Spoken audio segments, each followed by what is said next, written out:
Hi, welcome to the Politics of Politics with myself, Neo Lekgabo, the show where we bring you political, business and civic leaders that have the potential to change the trajectory of our country.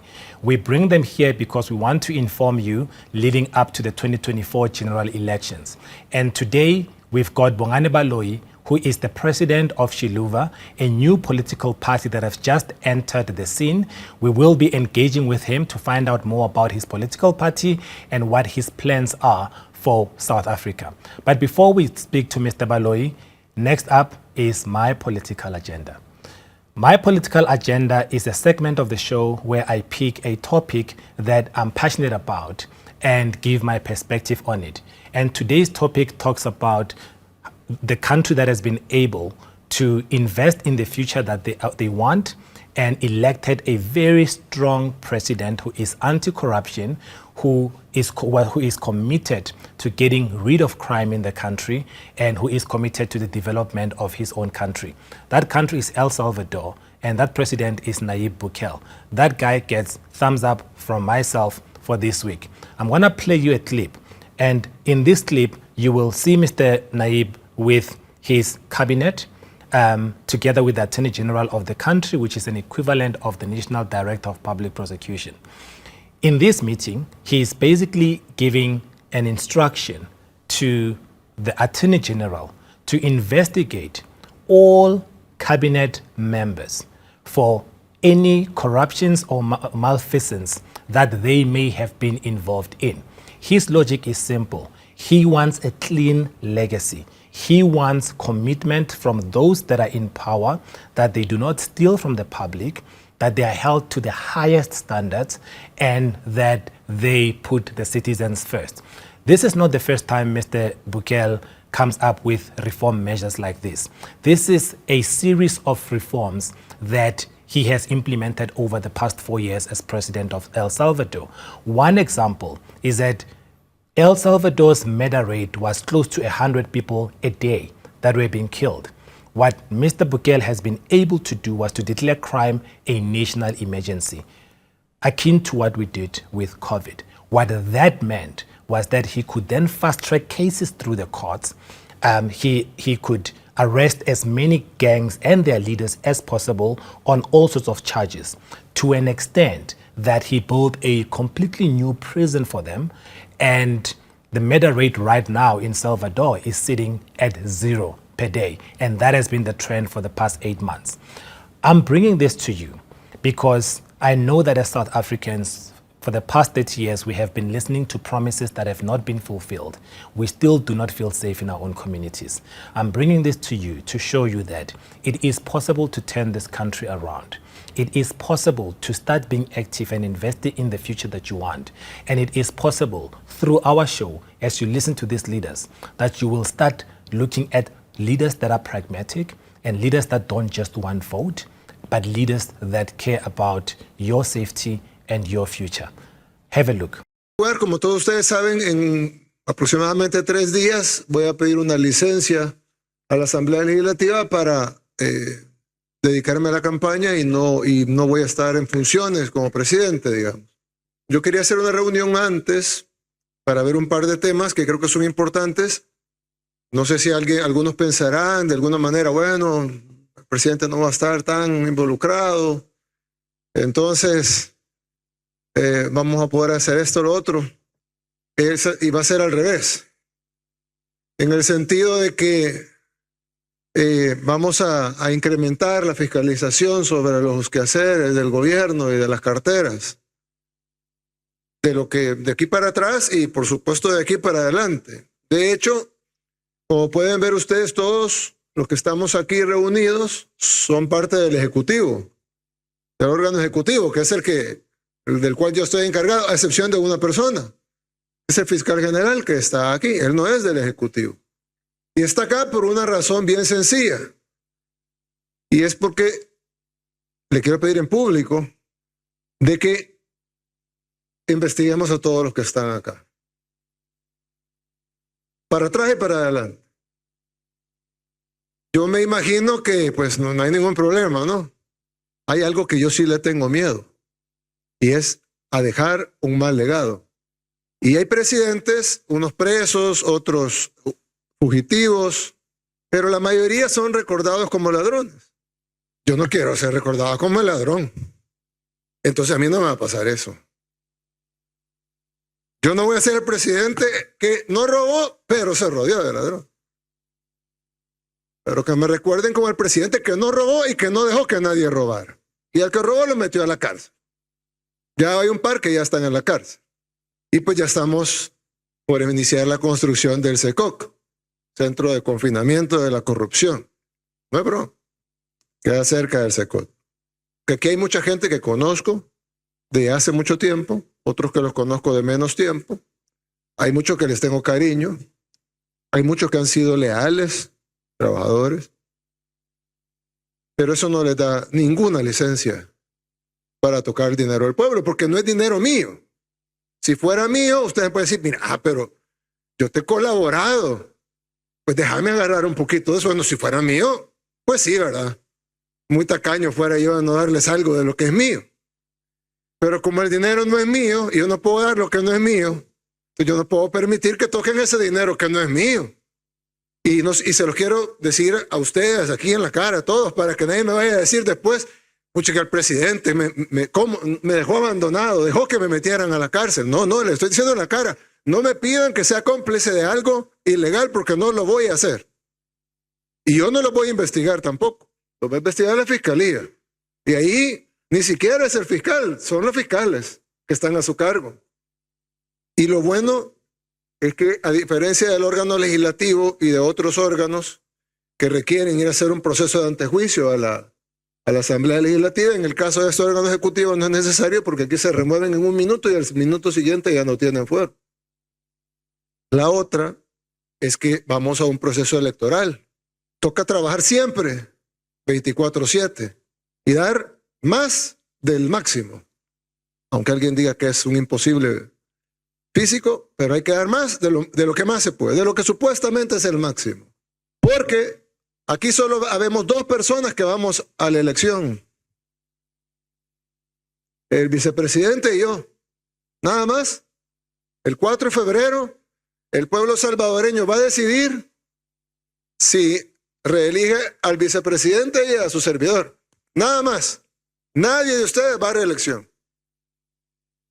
No es que, no hombre, sí, el presidente ya ganó y aquí vamos todos. No. Es que los que vamos a la elección somos nosotros 2. 1 o 2. Todos los demás no van a elección. Nadie va a votar por ustedes. Entonces, ¿cuándo es su elección? El 30 de mayo del 2024. Ese es el día de su elección. O unos días antes, pues. Porque ahí es donde se va a ver a quién se va a poner en cada cartera. Obviamente, puede ser el mismo, pero no es que se va a quedar, es que se va a volver a elegir. Pero si alguien no lo eligen de nuevo, no se sienta mal. No lo destituyeron, terminó su periodo. Simplemente el 1 de junio del 2024 inicia otro gobierno. Habrán algunos que van a estar en ese nuevo gobierno y habrá otros que no van a estar en ese nuevo gobierno. Y entonces el 2024 inicia un nuevo gabinete. Presidente, pero yo quisiera ser parte de ese nuevo gabinete. Bueno, para ser tomado en cuenta en ese nuevo gabinete, tiene que sobresalir. El que haga algo ilegal se va a entender con el fiscal. El que no haga nada ilegal, pero no trabaje bien, o sea, no hace nada ilegal, pero no hace un buen trabajo, va a ser destituido. El que no hace nada ilegal, ni tampoco nada malo para la cartera, no va a ser destituido. Su periodo va a terminar el 30 de mayo. Para poder ser elegido de nuevo en el mismo cargo en el que estaba en el gobierno actual, o sea, el que estaba en el gobierno anterior, cuando inicia el gobierno nuevo, hay que sobresalir. Antes también pasaba que los financistas decían, bueno, yo te voy a financiar, qué sé yo, 5 millones, pero yo voy a poner el ministro tal, o tal cartera es mía. Aquí no hay eso. Aquí los que quieran donar para la campaña, bienvenidos, pero lo que va a recibir es Gracias, Dios lo bendiga. Donar para la campaña, para nuestra campaña, es la peor inversión que pueden hacer. La peor. Pues no les va a ganar así de favores. Uy, presidente, no diga eso porque no importa, porque la verdad es que no es como que necesitamos tanta campaña. Dios y el pueblo va a decidir. Pues yo le recomiendo que en estos 6 meses que vienen se pongan más las pilas para que el promedio salga mejor. Todo lo anterior cuenta, pero ya no se puede hacer nada. Todo lo que viene cuenta y ahí sí se puede hacer algo. Voy a tener 24 horas al día para estar preguntando cómo están las cosas. No piensen que no va a haber supervisión, más bien va a haber mucha más supervisión. Se los quería decir de frente. Para que no digan después, puchica, presidente, usted no, se lo dije de frente. Y cada quien es responsable de sus actos. Yo no. Yo no los crié, no los voy a criar ahorita, ¿verdad? Cada quien sabe lo que es bueno, lo que es malo, lo que se puede hacer, lo que no se puede hacer, lo que es correcto, lo que es incorrecto, y cada quien sabe que sus actos tienen consecuencias. Uno cosecha lo que siembra. Espero que hagan un mejor trabajo que el que han estado haciendo en todo ese tiempo. Y espero que muchos de ustedes puedan ser escogidos de nuevo para el próximo gobierno, de acuerdo a su labor, a su trabajo. Los que no, pues fue un gusto haberlos conocido. I love that clip. Really powerful stuff. I encourage you to follow this guy and look at the reforms that he has been able to implement in his country over the past 4 years. You will really be impressed. This is not even the best of the lot. And these are the kind of leaders that we want. And the only way we're going to be able to have these kinds of leaders is if we are all invested in the democratic process.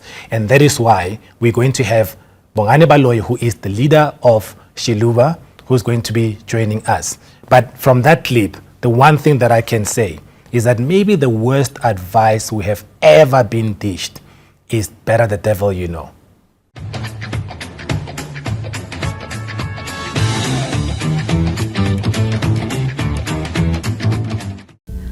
Bongani Baloyi, hailing from a lineage deeply immersed in political affairs, found his political calling inspired and shaped by his mother's engagement in the political arena. His trajectory into mainstream politics can be characterized as nothing short of meteoric. In 2013, at the youthful age of 26, Baloyi ascended to the position of executive mayor of the Midvaal local municipality, thereby securing the distinction of becoming the youngest mayor in South Africa.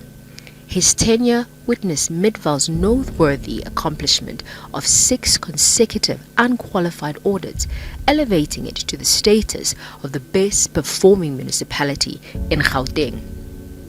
Throughout this period, Baloyi remained affiliated with the Democratic Alliance, a commitment spanning from 2005. After a 14-year association with the DA, Baloyi, along with other notable former DA members, relinquished their ties with the party. They collectively joined ActionSA, a political entity led by the former DA mayor of Johannesburg, Herman Mashaba. This promising political alliance was hailed as a dynamic and robust partnership, injecting excitement into South Africa's political landscape.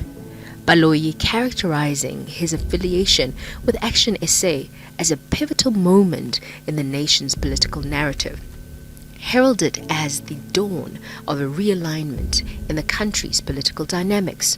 However, Baloyi's enthusiasm for ActionSA proved short-lived as he parted ways, citing differences stemming from the management of provincial structures and a prevailing sense of distrust. Subsequently, Baloyi embarked on the establishment and the launch of his own political party, Xiluva, positioning it among the myriad of contenders in the upcoming 2024 elections. Baloyi has stated that ActionSA needs to evolve from a one-man party into an institution. Baloyi's track record, marked by 2 resignations from 2 distinct political parties and reports of internal discord among Xiluva's founding partners merely 4 months post-launch, raises questions about his capacity to embody political consistency. The electorate must scrutinize whether Baloyi, with his history, can be entrusted with the votes of the South African populace. As promised, we've got the leader of Xiluva political party, Mr. Bongani Baloyi. Bongani, welcome to the show. Thank you for having me on your platform. Good, man. How has it been? It's been an awesome and incredible and fulfilling journey. Yeah. It's a journey about strife, overcoming, and persistence. Yeah. So we are still persisting. You're still persisting. I like that. But you know, Bongani, let's start from the beginning for some of our viewers who may not be familiar with you. At least I got to know you as the Mayor of Midvaal from around 2013 or so. And I remember at the time I was super impressed without necessarily knowing you, but just looking at your record at Midvaal. And at some point, I think you had like 6 or 7 consecutive unqualified audits. Yeah. That was amazing. Take us through that journey. Yeah. What led you into politics, and how did you end up as Mayor of Midvaal? Sure. You know, whenever I must respond to that question, it feels like I'm reading my obituary. And for a young person, I feel I've done a hell of a lot. But nonetheless, I was brought up in a family that's politically inclined. Both my father's side and mother's side were involved in politics in one way or the other. My mother's side was more involved in the PAC side, and my father's side more of the ANC side. Okay. So one comes from a very interesting family background where we come from a Togoza, and my grandfather's grandparents' house, both paternal and maternal, is close to Kumalo Street. Yes. Where there was violence happening just a few meters from, there's just a hostel a few meters from the home. So I was brought up in those conditions and the exposure, which informed my decision and outlook about life and how one would respond as a consequence of being curious about my material conditions and actually seeing. I remember when I was taken to a white school, a multiracial school for the first time, there were some things I could not understand. Sorry, why do politicians always say material conditions? Why can't they just say conditions? Well, it's material. Why do they have to be material? But it's material. Okay. Because you see it and you live with it every day.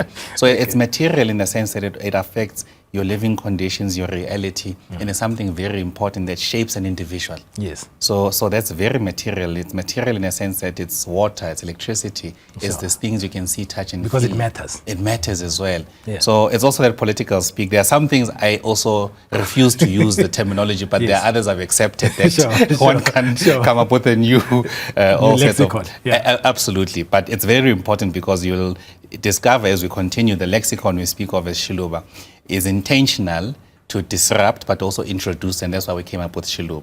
So the family for me shaped me, and the environment I was in shaped me, and also growing up and moving to a different environment from Togoza to Midvaal and experiencing living amongst white people and interfacing and interacting with white people much more closer, but most importantly seeing what there's something different between this community I'm living in and a community that's much more predominantly white people. Why is this like this? Sure. And in the school I was going to, why are things like this? Sure. So that curiosity awakened for me the interest into politics, because I started to appreciate from a very early age that these conditions is not a consequence of God. Sure. People don't pray and things happen like this. It's men who do things, who have the courage of their convictions to pursue things and influence people and get majority vote to get state power. Whatever they do with state power might be questionable as we see in today's time.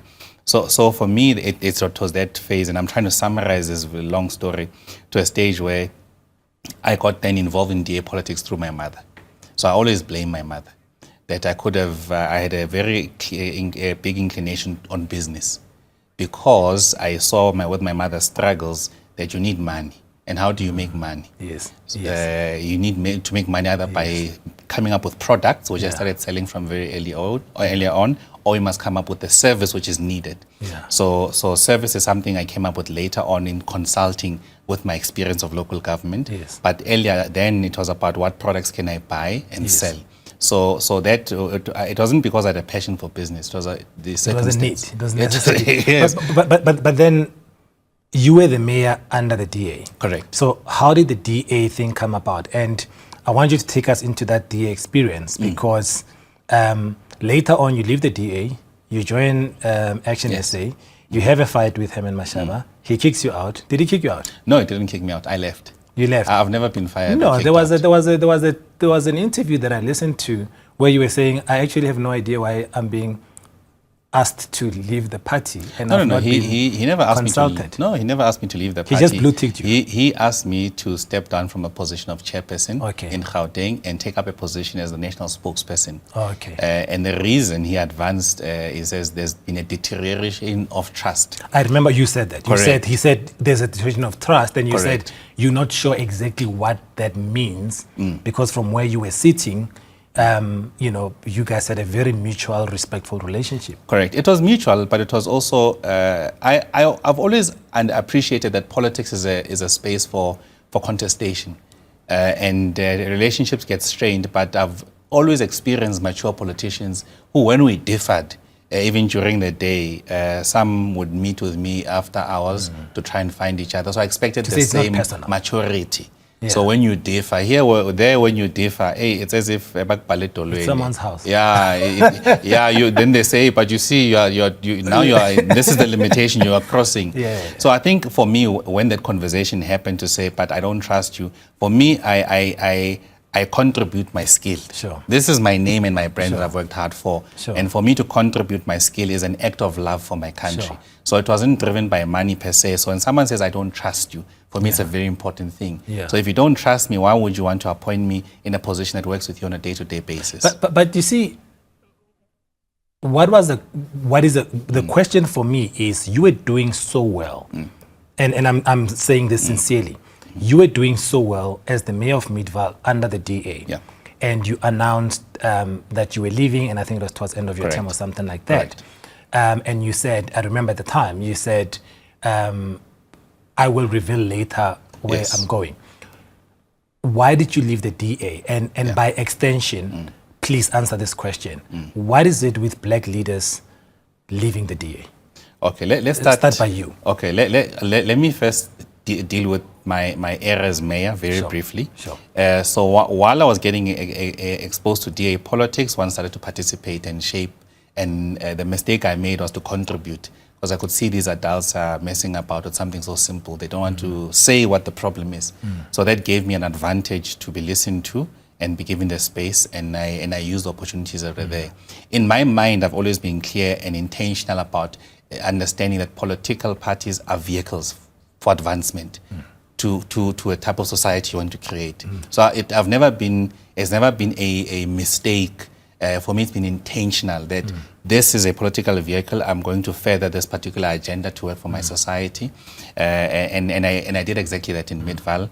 I served Midvaal for 8 years. I had the option to also serve a full term, because a mayor can only serve maximum 2 terms. Oh, I see, if you come in the middle of a term, it does not count. You can serve 2 full terms. So a year before the elections, I announced that I'm not going to stand for to be re-elected as mayor, because I knew that my term as mayor, as mayor of Midvaal, had come to an end. One, I had become redundant. I wasn't learning any new things in the environment. My personal growth had started to suffer a lot. I've achieved things that I wanted to achieve. For me, when I start something, I know how I want to finish, and I had gotten there. So it was more about then how do I facilitate a smooth handover to the next leaders of Midvaal, which was my responsibility to do. And that's why today you find that Midvaal is still financially stable and sustainable and viable as an institution compared to the mess you find in the country. I think that probably the most sustainable municipality in the country at this stage, which for me is a legacy of 8 consecutive clean audits and the hard work that one has contributed. So the DA ceased to be a viable vehicle for me, because it no longer cared about becoming majority.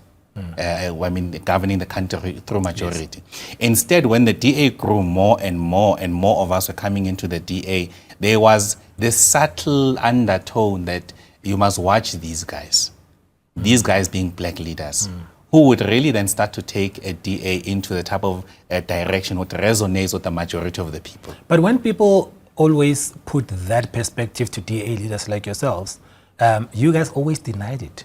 I've never denied it. I've always spoken frankly about the challenges and the fact that we have been inconsistent about issues of transformation that affect black people.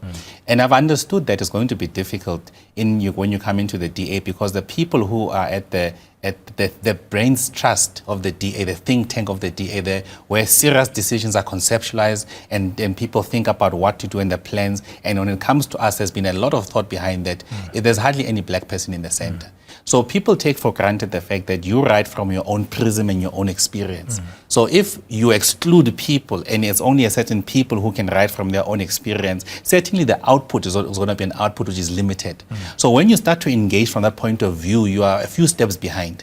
Because from the conception you want around the table, now you are inputting from a framing that's already there. That's been my biggest challenge. And I was aware that you are trying to change something that belongs to other people already. Because you've got people who believe this is their thing. Sure. How can Bongani speak like this? So never mind the fact that, I encountered many different difficult challenges, including coming under scrutiny for congratulating the economic freedom fighters on one of their birthdays. Oh, really? Something so simple, and congratulating the fact that we may not share a similar political ideology. But you're not my enemy. You're not exactly. But worst of all, when I go to visit my mother, my family, I see members of EFF. There are people who are my brothers, who are my sisters. So it's the same constituency I come from. But then this extension of your olive branch and this view, and for me it's a mature view, this view of saying we are not enemies,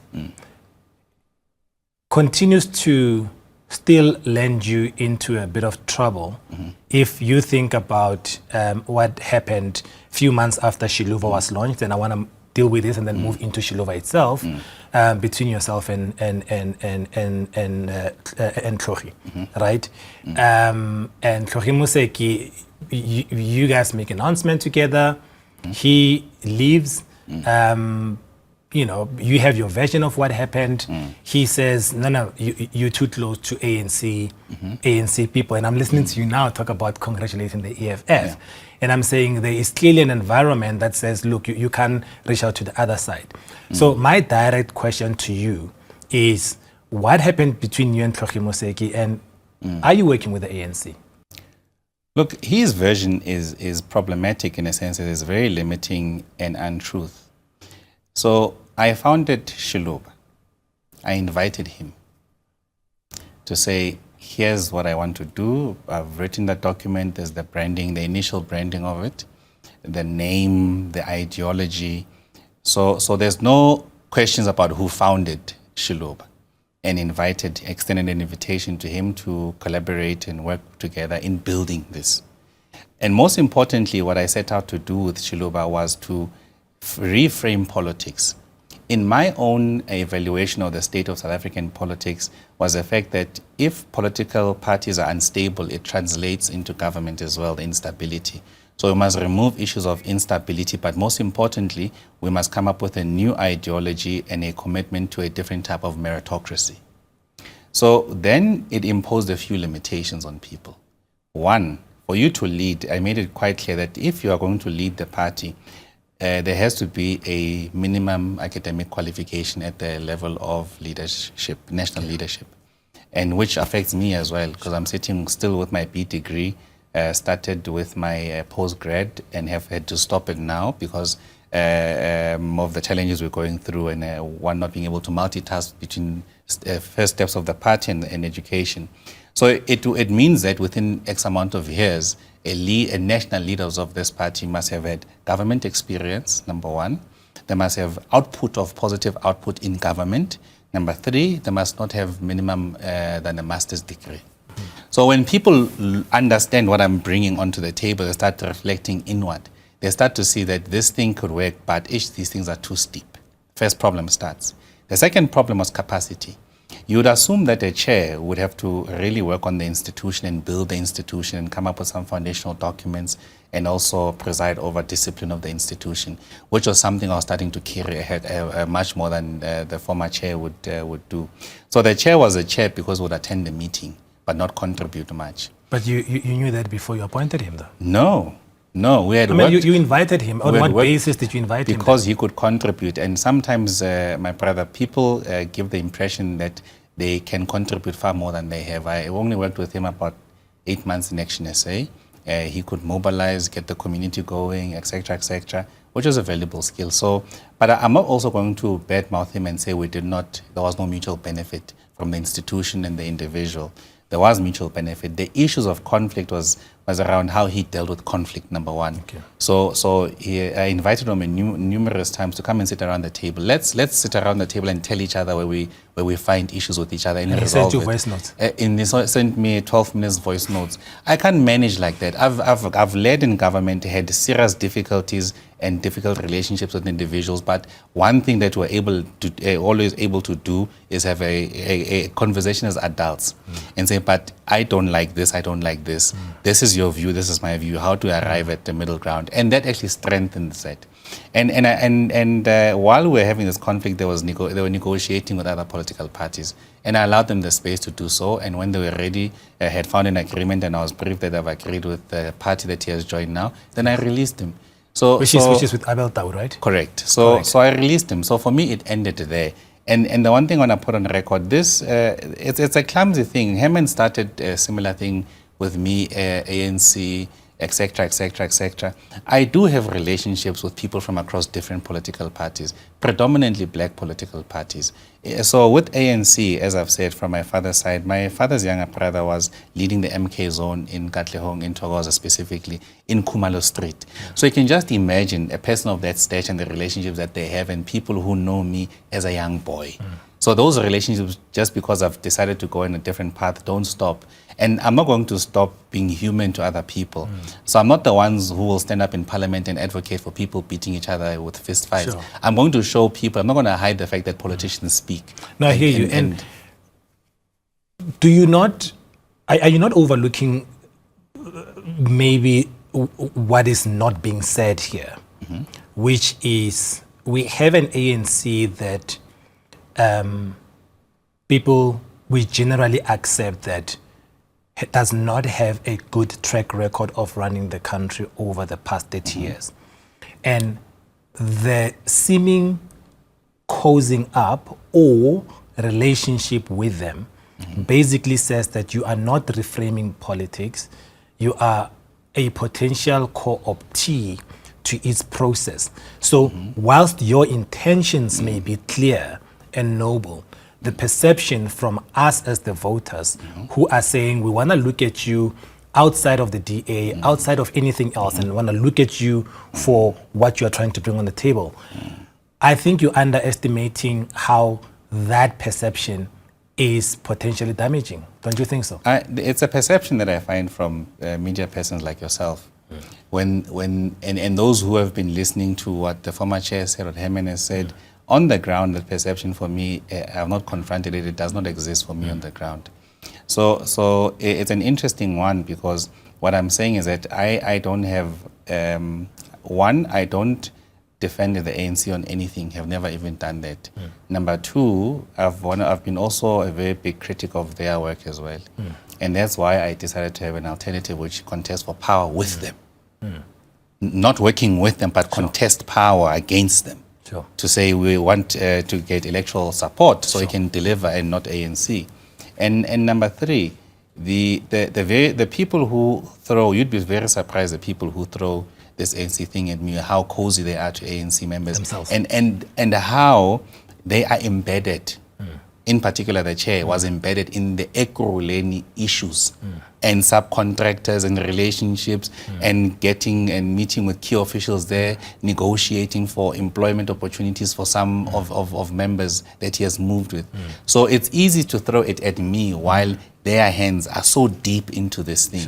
So and it's easy because I don't lie that I've got relationships with people Sure. across different political parties. Sure. For me, it's about how I sell our agenda as Xiluva Sure. and ensure that we move. You don't see me cozying up to people. Sure. You don't see me fraternizing, going to people's parties and doing all these sorts of things. Sure. It's just a thing that I acknowledge that, one, I'm never going to forsake Ubuntu. Sure. I will never do that for whoever can be uncomfortable about Ubuntu Bam, but Ubuntu Bam, this is who I am essentially. Sure. And it's my essence as an African man. Sure. And that's why I'm so comfortable in my skin and so comfortable to even congratulate EFF when they do something right. Yeah. And when they reach a momentous occasion. Yeah. So I don't feel because I'm not part of them, I must just keep quiet. Yeah. But I must also say, Lana Nenzoguhle, it's inspirational. So for me, that's not going to change.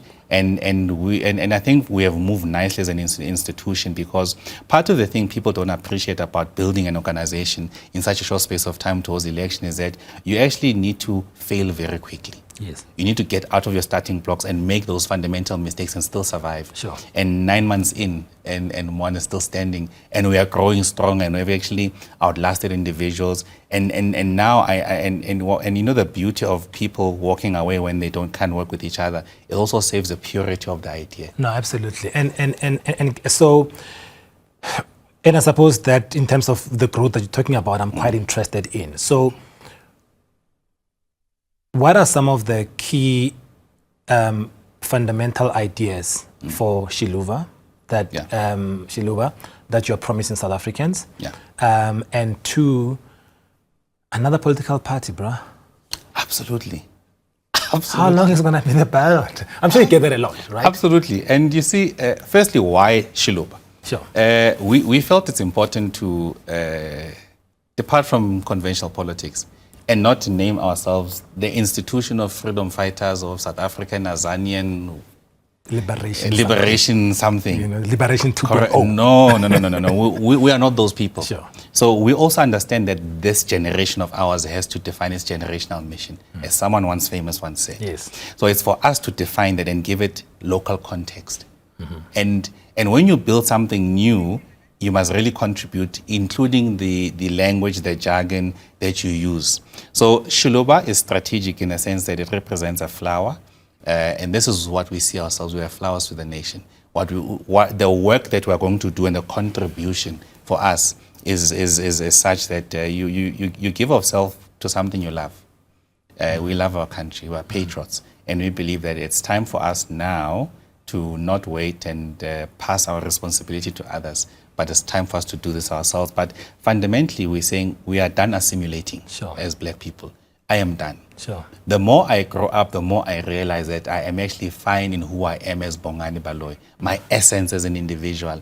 So we find that politics requires a black man to keep assimilating. You must learn all of these foreign cultures and all of these things and value system and different political ideologies, but there's nothing homegrown.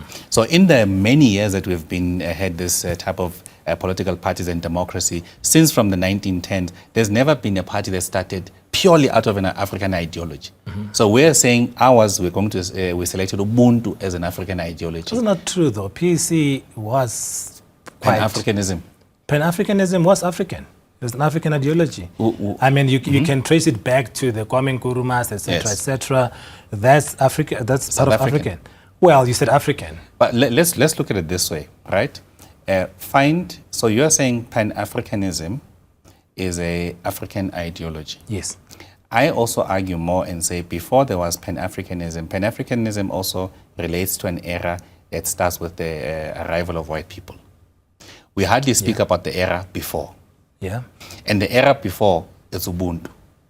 No, sure. But the era, the reason why we don't talk about the era before is because there was no, when Africans were living amongst themselves, right, practicing our own culture and everything else, there was no stimulus that required a response, right? Then, yes, you're right. Then colonizers come into the continent. That's a stimulus that requires us to respond. And Pan-Africanism becomes a response to that. You are in a space where there is a lot of stimulus, whether it's the issue around land, whether it's an issue around safety, whether it's an issue around dignity of individuals, etc., etc.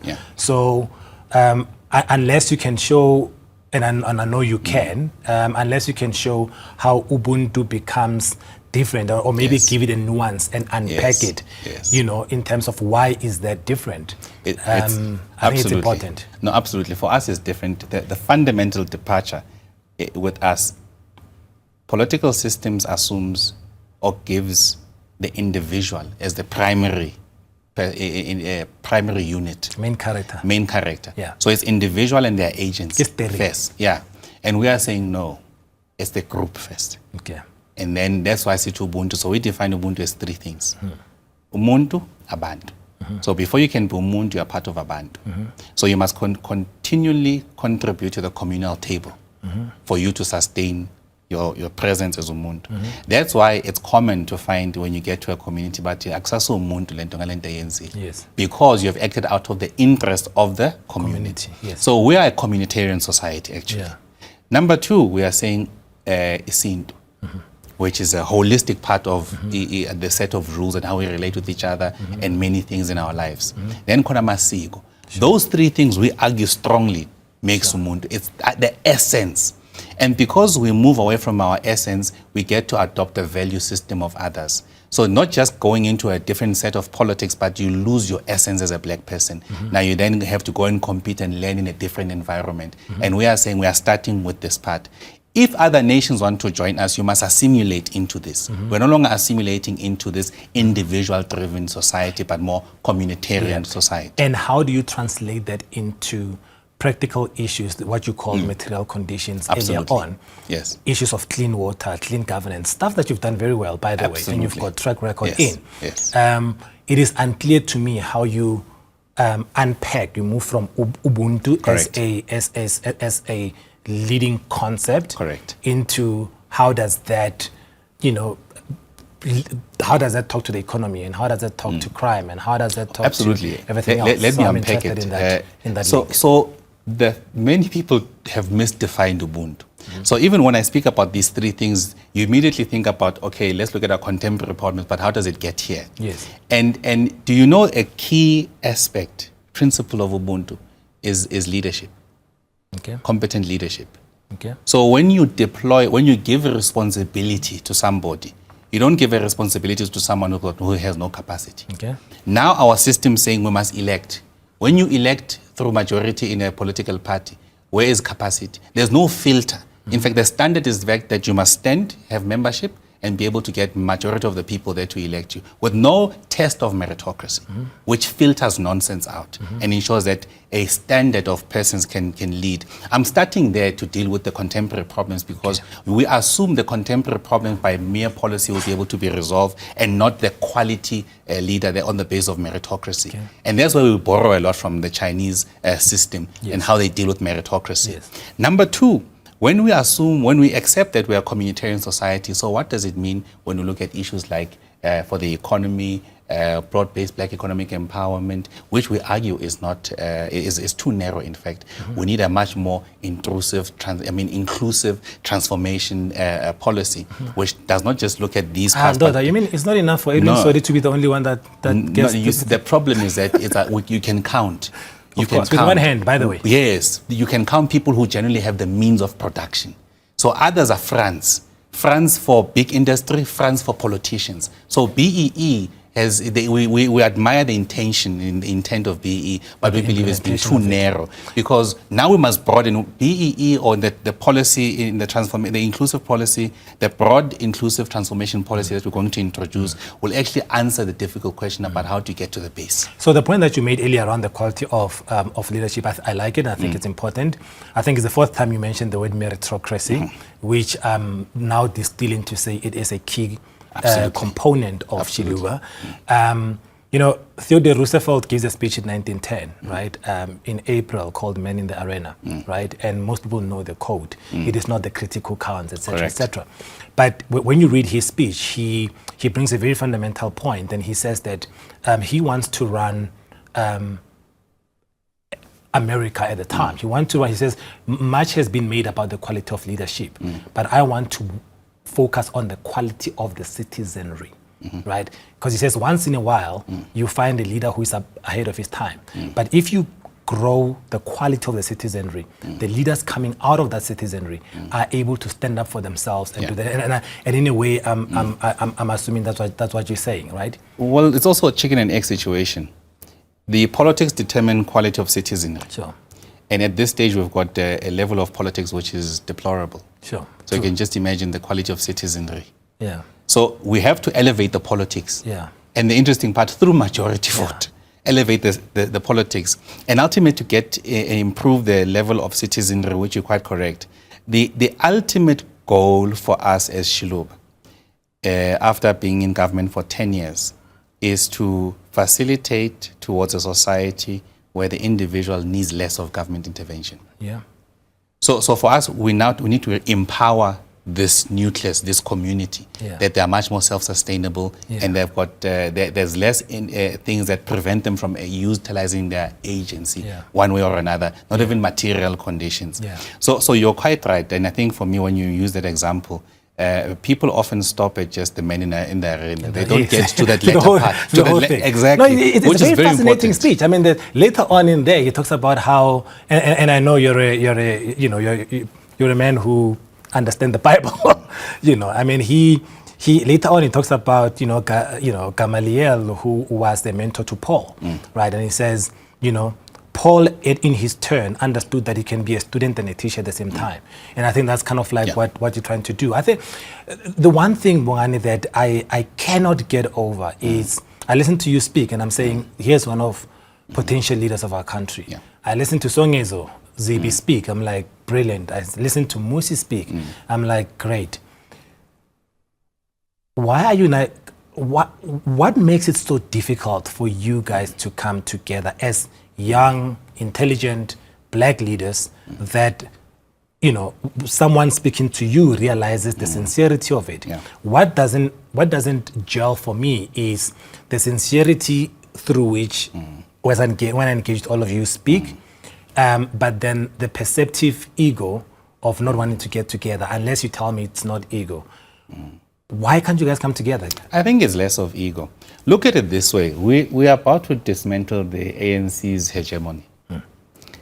And a good friend of mine, Prince Marshall, was making the point that we are fragmenting the opposition and not consolidating.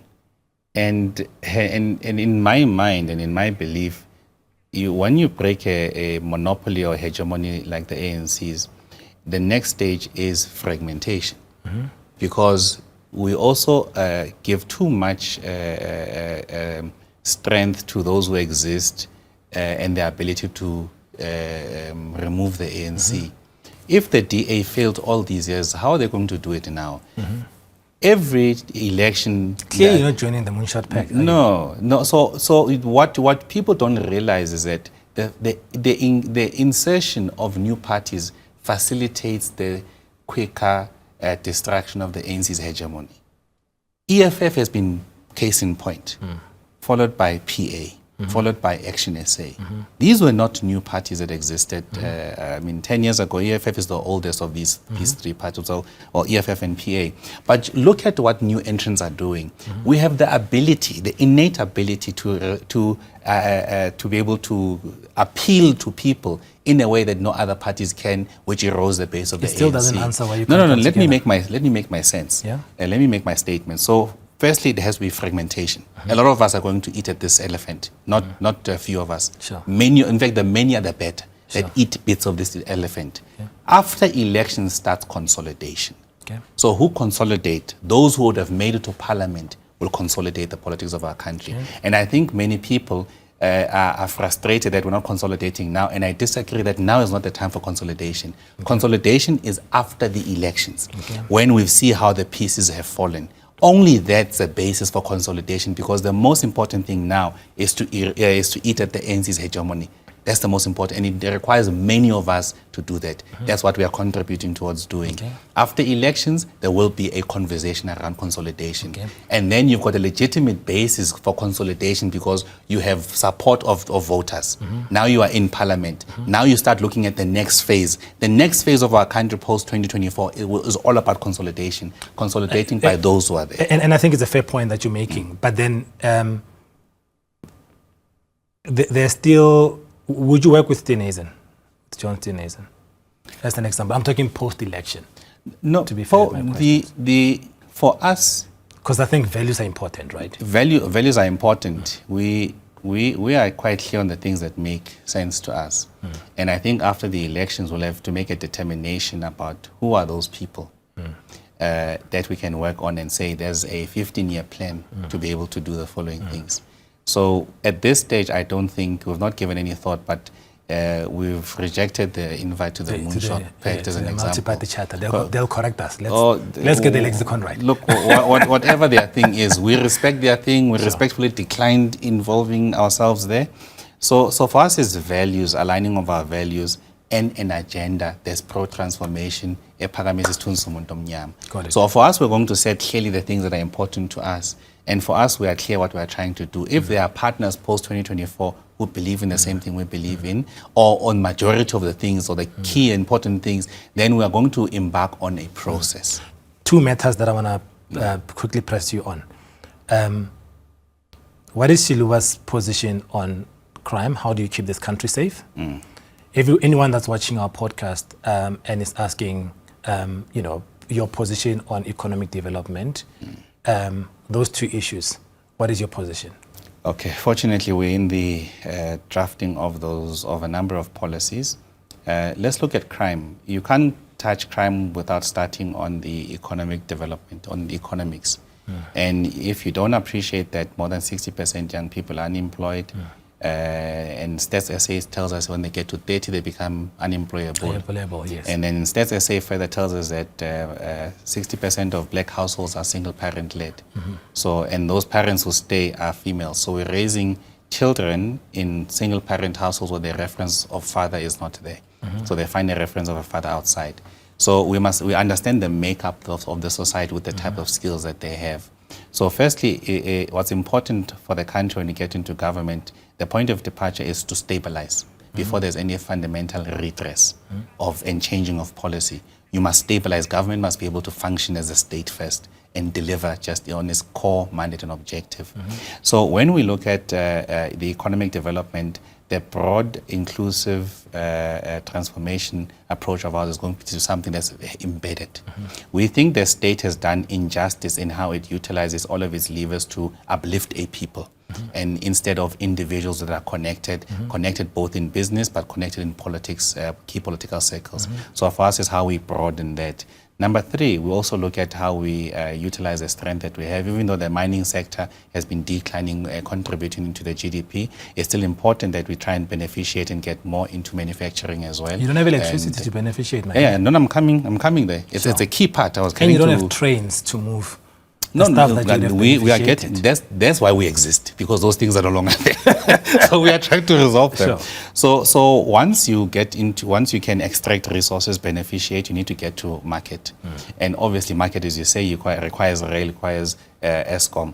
And for us on the Eskom side, we are clear that we need to reinvest in fossil fuel. Coal will become a key component for us until we can stabilize, and someone can show us that green technology can hold a base load. We're not convinced at this stage. So for us, coal is going to remain for a very long time without the pressures of these COP conferences, and that we are elected by South Africans. And I don't understand what our leaders sometimes think. When whatever we do in the emission sector contributes to 0.5% as an example, and yet we are the first one to get to uptake and commit ourselves and be the darling of the world. If I was a Sunday newspaper, I would have led with a heading that says, Bongani Baloyi denies climate change. I don't deny climate change, but I also am appreciative of the value that our contribution is insignificant compared to bigger nations. So how does a developing world, how do countries that must still industrialize on the basis of fossil fuel and coal, then go and hang themselves and commit to new technologies, which is much more expensive, which cannot even guarantee your base load? It doesn't make any practical sense. So Germany is going back to coal. USA is going back to coal. And China is investing coal. But we want to be the darlings of the world and hang ourselves at the expense of what? I was listening to a minister talk about decommissioning of Komati. Komati, yes. And yes. I could not understand that. Do these people don't have any shame? Don't they understand? Well, they've taken 8.5 billion US dollars, so they have to live up to it. You took the money. I don't agree. I don't agree with it, and I really think one of the work of the new government has to place their citizens, but manage some international obligations. But we are a sovereign state still, so it means we agreed. But the same could apply to yourself as a political party. You need funders. Mm-hmm. How do you do with your funders? I come tomorrow and I'm saying, Bongani, I really like your vision. I think you can do well. Here's 5 million rands, but in return, ABC. What is your position on the funders in terms of their influence, post their donations? For us, because I think that's what's happening now with this issue that we're talking about. We have declined a number of engagements precisely for that, because you see, the worst thing is to devalue the source of power you're going to have in government by making agreements now. And some of us don't fear intrupego. We were born into this thing. So it's just a few months. We'll persist until we get there. Yeah. That's why you will see Xiluva in 1 month we're doing well. Then the next month we taper down a little bit because our financial resources don't allow. Because I must still go and work, I must give my consulting, sell my time and do things and get money and then start to pay for t-shirts again. Then someone will say, here's some 5,000 rands, some 2,000 rands. So we are moving. And that's the beauty of our journey, because we are unentangled. Yeah. But I think the last point I want to make about the issue of, I think, the economy and the law enforcement. One, we need to capacitate the state properly. And I firmly believe that there's a problem with the political leadership leading those departments, because the rot starts there. Some key concessions are made with drug kingpins and cabals, these corrupt, I'm looking for the right word, that run the countrymen, these mafias. Yeah. So we need to deal decisively there, capacitate the state, but most importantly, we need to ensure that we start blending in new leadership by also professionalizing. Over and above that, we also need to augment with technology as well. Yeah. Some things you can deal with decisively. Yeah. But if you don't deal with the issue of economics in communities, then you can't deal with employment. So it's part that you must move with simultaneously. Yeah. And you need to get tougher in the implementation of the law. People must start to see that the law can bite. Can bite, absolutely. So Bongani, we've run out of time. This needs 2 hours, man. I know. In fact, we should do it. We should do this again. Absolutely, I agree. But what I actually want to do is I want to do this again with you, but then I want to also do it again with with a few other political leaders, especially the new party. I want us to get into it, and kind of like show the South African society that we need to get out of the mindset that there are no alternatives. I think we create alternatives. Yeah, and absolutely. People like yourselves, people like everyone else that's coming through, are pragmatic enough to be those alternatives. Thank you very much for your time, my brother. I think we should do this again. But what we want to do is have you and other political leaders in the room. I think it's important to showcase the leadership that's on display leading up to the 2024 elections. So, my brother, thank you so much for coming. No, thank you so much. It's an opportunity we'll definitely take. I think these platforms are important for us to share what we stand for, but equally show the difference between us and many. Thank you so much. Thank you. And that was Bongani Baloyi, the president of Xiluva. Thank you so much for joining us. You can follow us on our social media platforms, and the full episode of this chat will be available both on YouTube and Spotify. Remember, you may not be interested in politics, but politics is always interested in you.